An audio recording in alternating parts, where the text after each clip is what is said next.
Now, one thing that Anthony Albanese, Anastasia Palaszczuk, Daniel Andrews, Roger Cook all have in common, apart from being hardcore Labor people, is that they are the people who, to their various governments, has brought an absolute mantra of supercharging what I bang on about as the triangle of dependence. This is when you'll eventually always stay in power because you will end up with more than a majority of the population who either are on welfare, work for the government, or if they're in private industry, their biggest client is the government. And because nobody wants to rock the boat, everyone keeps voting for them and we end up with permanent Labor governments. Nick Cater writes about this at skynews.com.au today, specifically when it comes to the size of the public service. Now, we know what the result of the election was. I know no one will ever take this cudgel up, but it doesn't mean it's not something worth talking about. Well done, Nick, for writing about this today. How Labor's bloated public sector blob has sealed Peter Dutton's fate is spreading its tentacles deeper into taxpayers' wallets. Let's read together.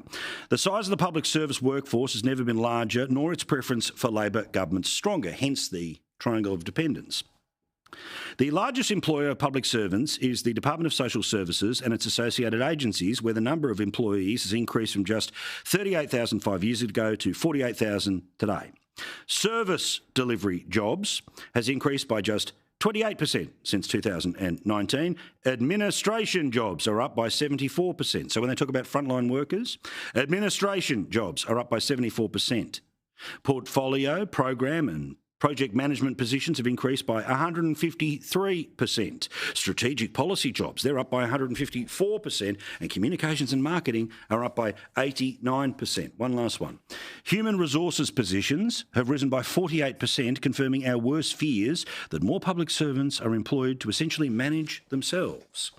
And if they keep voting Labor and they keep slowing any attempts to change the way they do, the triangle of dependence only gets stronger.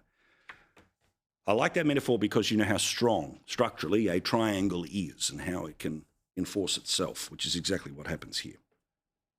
Now, let's talk about the worries a lot of people have with childcare at the moment.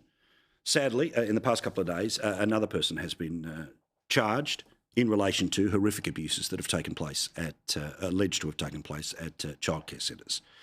We also know that a lot of Australians have had really tough time talking about this issue in the past few days, and I understand why. So let me jump to the findings of an opinion poll, which starts to tell us about how many of us do not feel particularly safe about the way that childcare centres work in Australia, unsurprisingly after the events, particularly what took place allegedly in Melbourne. Most Australians support male educators in childcare, a poll has found. Let's read these all together, okay? I'm only going to read the disagrees. Australia's childcare sector is generally safe for kids. Can you believe 17% of people, 17% of people as a standing number, before you get into anything else, say that they're not safe? That's frightening.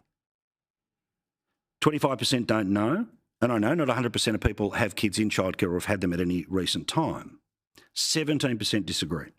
Childcare centres should be run by governments or community not-for-profit, 13%. Now, I'll give you the tip. I think one of the great dreams Anthony Albanese has is universal childcare. And I think he would prefer it to be run by the government sector.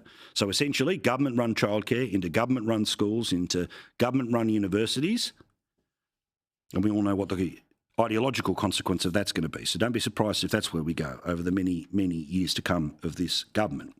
Centres with all-female staff will be safer for kids, 41%. Of people believe that to be the case. Just 30% of people agree, 30% of people agree that childcare centres with female staff are safer than ones with both men and women. The majority disagreeing there at 41, but still 30% of people, a third of people saying we should make that change. I personally do not agree with that particular change, but we'll all wait and see where that goes. Let's talk about the Reserve Bank.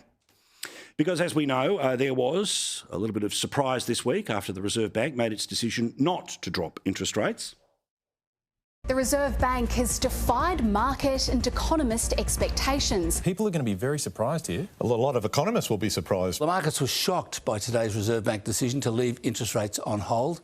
And we all know that despite the Treasurer and the Prime Minister constantly saying that global uncertainty, which is code for Trump, is the reason why interest rates didn't go down, The global uncertainty is really one of the defining influences on our economy at the moment. We are living in a time of significant global uncertainty, and that reaches beyond just economic instability. That global environment is going to constrain us, it's going to shape our choices, it's going to be such an important influence, and it's an important influence on monetary policies. And secure the resilience of our economy in a time of global uncertainty. People are still under pressure and the global environment is so uncertain. And some of that global uncertainty is also recognised in the Reserve Bank's statement today. The only problem was the actual Reserve Bank governor, as you know, said it's not Orange Man.